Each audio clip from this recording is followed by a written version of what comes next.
No map showed the valley clearly. Some old space charts marked it as empty land. Some military records called it a danger zone. Most people simply called it the Forbidden Valley. Ships that flew too close lost signal. Scouts who entered never came back. Traders told stories about strange lights, giant shadows, and voices in the dark. Most people laughed at those stories. But Rian did not laugh. He had seen enough of the universe to know one thing. The stories people mocked were often the stories hiding the truth. His small ship crossed the broken clouds just before nightfall. Warning lights flashed red across the control panel. The left engine was dying. Fuel was low. Behind him, 300 ships moved across the sky like hungry wolves.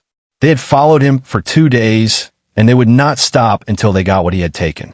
Rian looked at the storm-covered valley below. He had only one choice. He pushed the damaged ship down through the clouds. The landing was not smooth. Metal screamed. Sparks burst from the side panel. The ship hit the ground, slid through wet grass, and stopped beside a row of black stones taller than houses. For a few seconds, there was only silence. Then Rian breathed again. He grabbed his pack, his scanner, and the short blade at his belt. His pulse was fast, but his face stayed calm. He stepped out of the ship and looked around. The valley was beautiful in a way that did not feel safe. The grass was silver under the fading light. Huge flowers, taller than men, opened and closed as if they were breathing. Strange glowing mist moved low across the ground. Far away, giant cliffs curved around the valley like walls built by gods. And carved into those cliffs were faces. Women's faces. Massive. Silent. Watching. Rian felt cold. He checked his scanner. No clear signal. No human life. No machine activity. But something was wrong. The valley was too quiet. No birds. No insects. No wind. Then he saw the footprint. It was pressed deep into the soft earth just ahead of him. It looked human, but it was far too large. Rian stepped beside it and stared. The footprint was longer than his whole body. He slowly looked up. Another print. Then another. A trail. Something very large had walked here not long ago. Rian's hand moved to his blade. He told himself to stay calm. Giant footprints did not prove anything. Maybe some old machine had made them. Maybe. Then laughter drifted through the mist. Soft. Female. Distant. Not one voice. Many. Rian turned sharply. Who's there? No answer. Only silence again. Then the ground shook. Once. Twice. Heavy steps. He backed away from the prince and reached for the small pulse gun hidden under his jacket. Before he could pull it free, a long shadow fell over him. Rian looked up and forgot how to breathe. A woman stood above him. She was enormous. She rose from the mist like part of the mountain itself, easily 30 feet tall, with dark hair falling over shining silver armor that looked more ancient than modern. Her face was calm, proud, and unreadable. Her eyes locked onto him with terrifying focus. Then more shapes appeared behind her. Another giant woman stepped out from between the black stones. Then another from the flowers. Then 3 more from the cliffs. Each one tall, powerful, and silent. Some carried spears made of bright metal. Others wore crowns of bone and gold. Rian turned and ran. He made it 6 steps. A giant hand came down in front of him, blocking his path. The ground cracked under it. He stumbled back, lifted the gun, and froze. Because none of them looked angry. They looked shocked. One of the women knelt and studied him closely. Her eyes dropped to the center of his chest, where the cloth of his shirt had torn during the crash. There, glowing faintly under his skin, was the strange mark he had carried since birth. The moment she saw it, her expression changed. She touched it with one finger. The valley exploded with light. The cliffs began to glow. The carved stone faces opened their eyes. Deep under the earth, something ancient awakened with a sound like thunder, trapped under stone. And then every giant woman in the valley dropped to one knee. Rian stood frozen in the center of them, his heart pounding. The tallest one lowered her head and spoke in a low, powerful voice. The marked one has come. She looked at him as if she had waited her whole life for this moment. And she said the words that made his blood run cold. Our prophecy is awake. Rian did not move. He stood in the glowing valley, surrounded by kneeling giant women, and still could not understand what had just happened. His chest burned where the strange mark shone under his skin. The light from the cliffs slowly faded, but the silence remained heavy. The tallest woman rose first. She was clearly their leader. Her silver armor was marked with old symbols, and a dark blue cloak moved behind her like flowing night. Even standing still, she carried the weight of command. When she looked at Rian, it felt less like curiosity and more like judgment. "Bring him," she said. Her voice was calm, but no one questioned it. Two giant guards stepped forward. Rian tightened his grip on his weapon, but he already knew it would be useless. One careless move from them could crush him. Still, he kept his head up. If they wanted fear, he would not give it easily. The leader noticed. A faint change touched her face. Not a smile, not kindness, something closer to respect. One of the guards lifted him carefully, almost like he was something fragile and dangerous at the same time. Rian expected rough treatment, but instead they carried him through the valley with strange care. As they moved deeper inside, the forbidden valley became even stranger. The giant flowers gave way to stone roads hidden under vines. Tall white pillars rose from the ground, broken by time, but still beautiful. Crystal lights hung from branches like frozen stars. Far above, the carved faces in the cliffs seemed to follow him with silent eyes. Then Rian saw the city. It was built into the mountain itself. Massive towers, bridges, and halls were carved directly into the rock, lit by streams of blue fire that ran through the walls like living veins. Waterfalls fell from impossible heights into clear pools below. Giant statues of warrior women stood over the gates. The whole place looked ancient, powerful, and untouched by the outside world. Rian forgot his fear for 1 second. Then he remembered he was a prisoner. As they entered the city, the people stopped what they were doing and stared. Giant women lined the roads, dressed in armor, robes, and woven metal cloth. Some looked shocked. Some looked afraid. Some looked at him with open hatred. Mothers pulled young girls closer. Warriors placed hands on their weapons. Old women whispered and touched charms hanging from their necks. They all looked at the mark on his chest. The leader finally spoke again. "He will be taken to the Hall of Echoes." Rian looked up at her. "You keep calling me like I'm some object. I have a name." The guard stiffened, surprised by his tone. The tall woman stopped walking. Slowly, she looked down at him. "What is your name, small one?" "Rian." For a moment, the city seemed even quieter. Then she gave a small nod. "I am Queen Alira." So she was the queen. That explained the silence around her. It explained the fear. But it did not explain why she was looking at him as if he had stepped out of one of her oldest nightmares. They brought him into a giant circular chamber deep inside the mountain. The walls were covered in glowing symbols. At the center of the room stood a black stone platform, and behind it rose a long wall of polished crystal. Rian was placed on the platform. He immediately stepped back off it. "I'm not lying on that thing." A few guards moved forward, but Queen Alira raised one hand and stopped them. "No force," she said. "Not yet." Then an older woman entered the hall. Her hair was white, braided with silver rings. Her eyes were pale and sharp. She carried a staff made of bone and crystal. The moment she saw Rian, her face drained of color. She dropped to one knee. "The sign is true," she whispered. "The lost mark has returned." A cold wave moved through the room. Rian stared at them. "I don't know what any of this means." The old woman lifted trembling fingers toward the crystal wall. It suddenly lit up, and images began to move across its surface. Rian saw fire raining from the sky. He saw giant cities falling. He saw armies of women fighting shadows in the mountains. And then he saw something worse. A human figure standing beside a giant queen at the center of a broken valley. The figure had the same glowing mark on his chest. Rian took one slow step back. Queen Alira looked at the vision, then at him. Her voice was low now, almost guarded. "This prophecy was buried before my mother's mother was born," she said. "It speaks of a man from the outer sky. A marked one. A stranger who will either save our people or open the door that destroys us all." Before Rian could answer, a deep sound rolled through the mountain. Not thunder, not an earthquake, Something below the city had awakened. The crystal wall cracked with a sharp, violent line, and from somewhere far under the stone, a voice began to call his name. Rian. Rian did not sleep that night. The voice that had called his name still echoed inside his head. It had not sounded human. It had not sounded like one of the giant women either. It was older, deeper, like stone itself had learned how to speak. He sat inside a chamber prepared for him high in the mountain city. The room was large by human standards, but small by theirs. Even so, everything reminded him that he did not belong there. The bed was carved from smooth white stone. The window looked out over the glowing valley.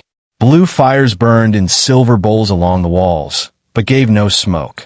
Outside his door, 2 giant guards stood without moving. Prisoners usually feared chains. Rian feared silence more. He stood and walked to the window. Far below, he could see women moving through the city streets in small groups, speaking in low voices. Word had spread quickly. The marked outsider had come. The prophecy was awake. And now something under the mountain was calling his name. He touched the mark on his chest.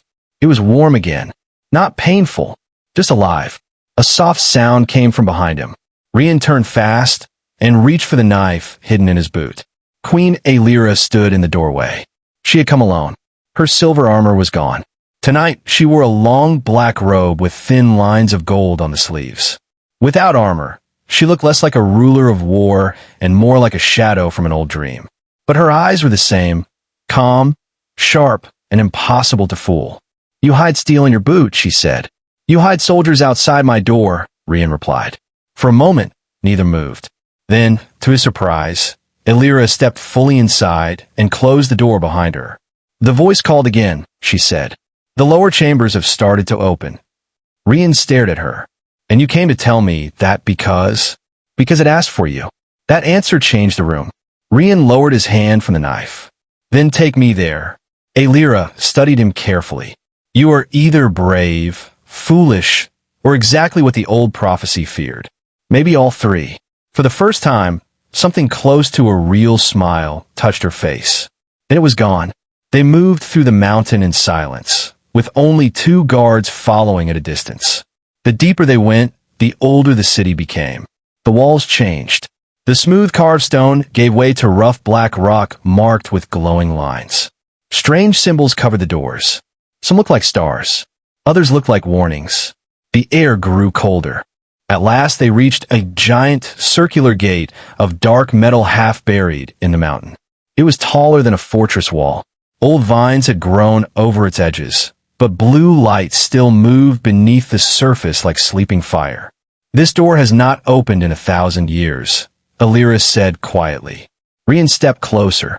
The mark on his chest pulsed once. The whole gate answered. A deep hum rolled through the corridor. Dust fell from the ceiling. The glowing lines across the metal brightened. The guards stepped back at once, gripping their spears.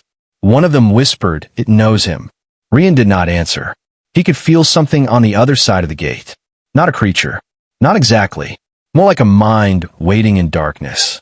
Then the metal split down the center. The ancient door began to open. Cold air rushed out, carrying the smell of rain, ash, and something electrical. Beyond it lay a vast chamber descending deep into the mountain. Broken towers leaned over a black floor. Crystal pillars flickered with dying light. Far below, something enormous turned slowly in the dark. A machine. Not human. Not Valari. Older than both. Rian stepped forward before anyone could stop him. His boots touched the black floor, and lights came alive one after another in a circle around him.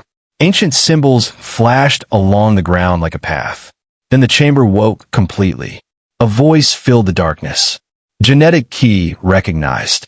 The words were spoken in a language Rian did not know. But somehow he understood them. Alira heard them too. And for the first time since he had met her, fear entered her face. "What did it say?" Rian asked. She did not answer at once. Her eyes stayed fixed on the great machine below. When she finally spoke, her voice was low and tight. "It did not call you visitor," she said. "It did not call you outsider." Rian felt the mark on his chest burn. Alira turned toward him slowly. "It called you heir." Before he could speak, the mountain shook violently. A scream echoed from the upper tunnels. Then another. One of the guards ran to the edge and looked up in horror. "My queen," she said, breathless. "The beasts are awake." Deep in the valley, something roared. And from the darkness below, the machine began to rise. The roar from the valley did not stop. It rolled through the mountain like a living storm, deep and violent, shaking dust from the old ceiling. The great machine below the chamber was rising now, slow but unstoppable, with rings of blue light turning around its core. Ancient metal arms unfolded like sleeping giants waking after 1,000 years. Rian stood frozen for one dangerous second. Then Queen Aelira grabbed him and pulled him back from the edge. "Move," she ordered. Another scream echoed from the upper tunnels. This one was closer. The guards did not wait for more orders. They rushed toward the gate with spears raised. Aelira pushed Rian ahead of her as the whole passage trembled under their feet.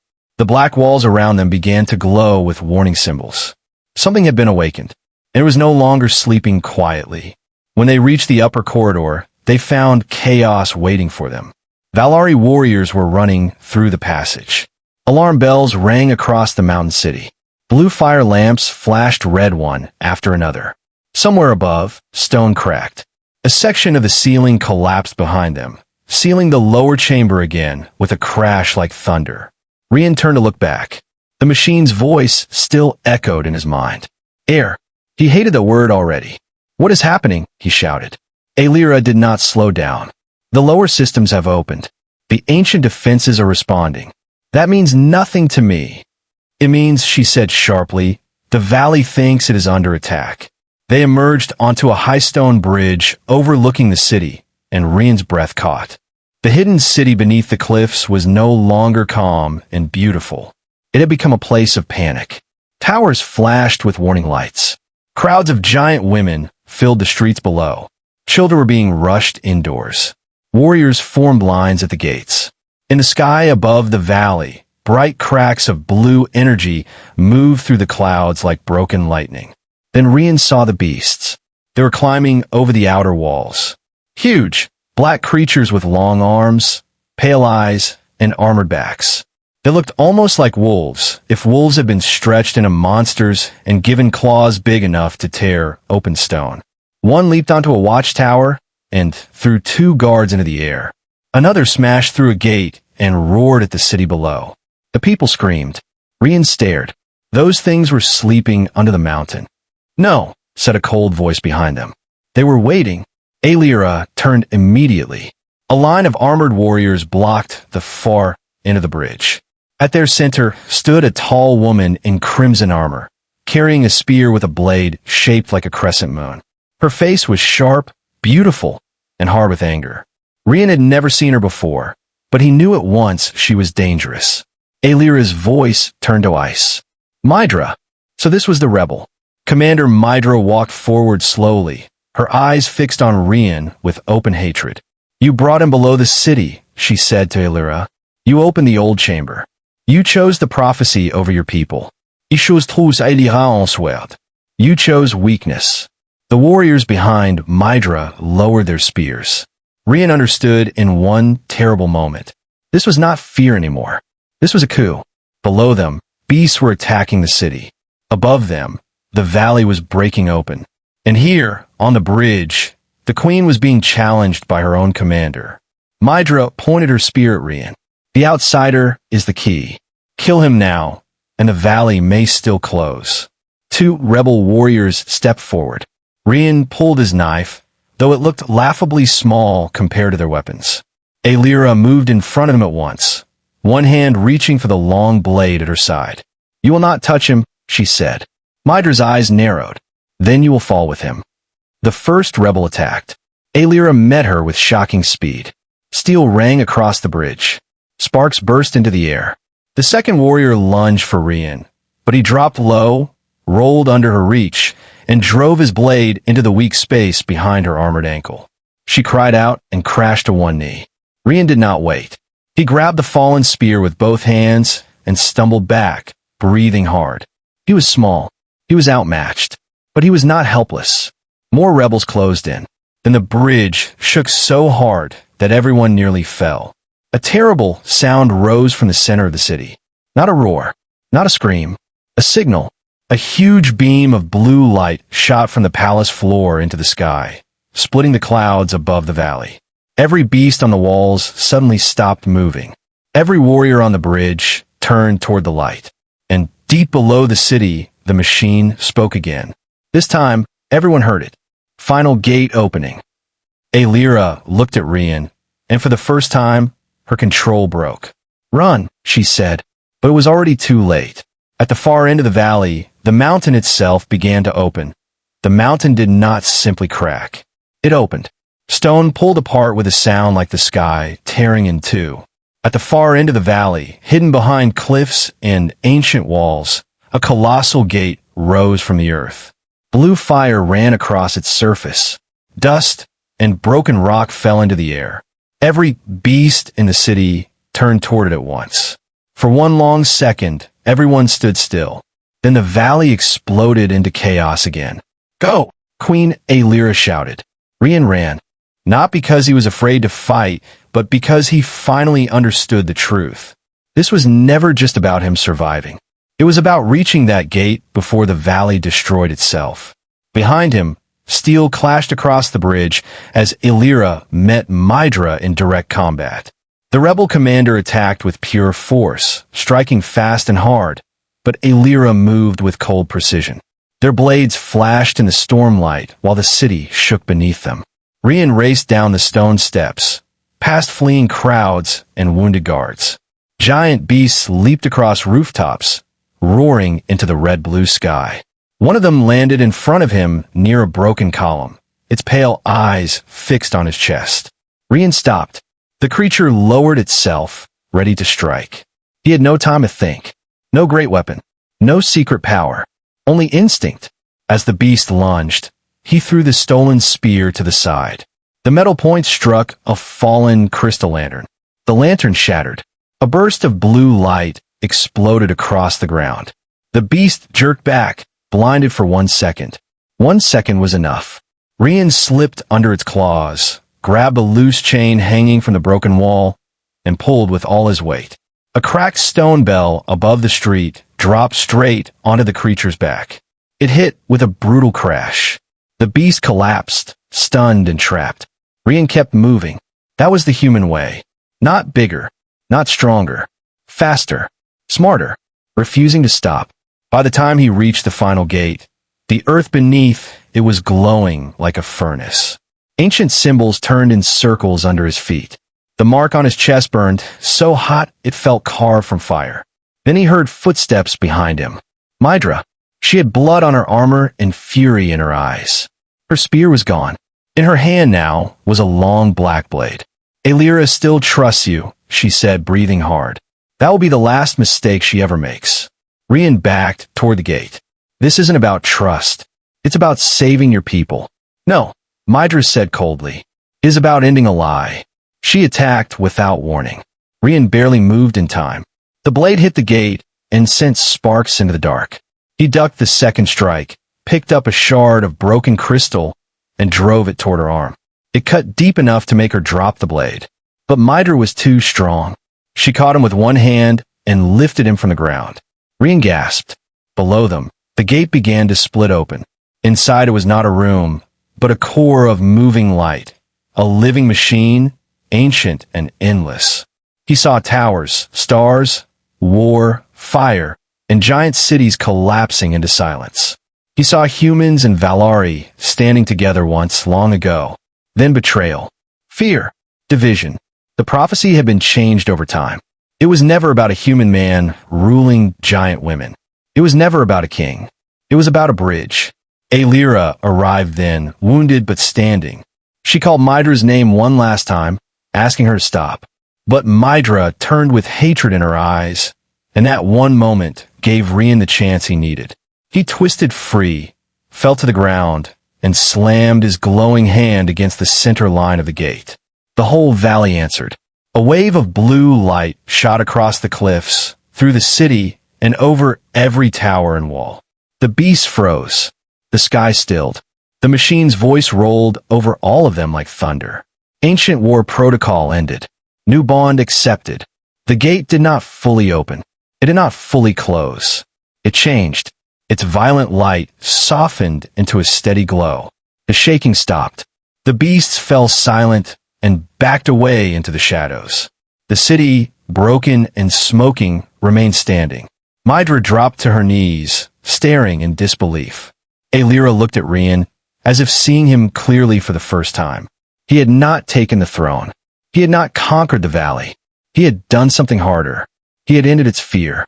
As dawn slowly touched the cliffs, the stone faces around the valley shone gold in the first light. The people gathered in silence. No one knelt. They stood beside him, beside their queen. And in that quiet new morning, Rian understood what the prophecy had always meant. He had entered the Forbidden Valley as a hunted man. He would leave it as the first bridge between two worlds.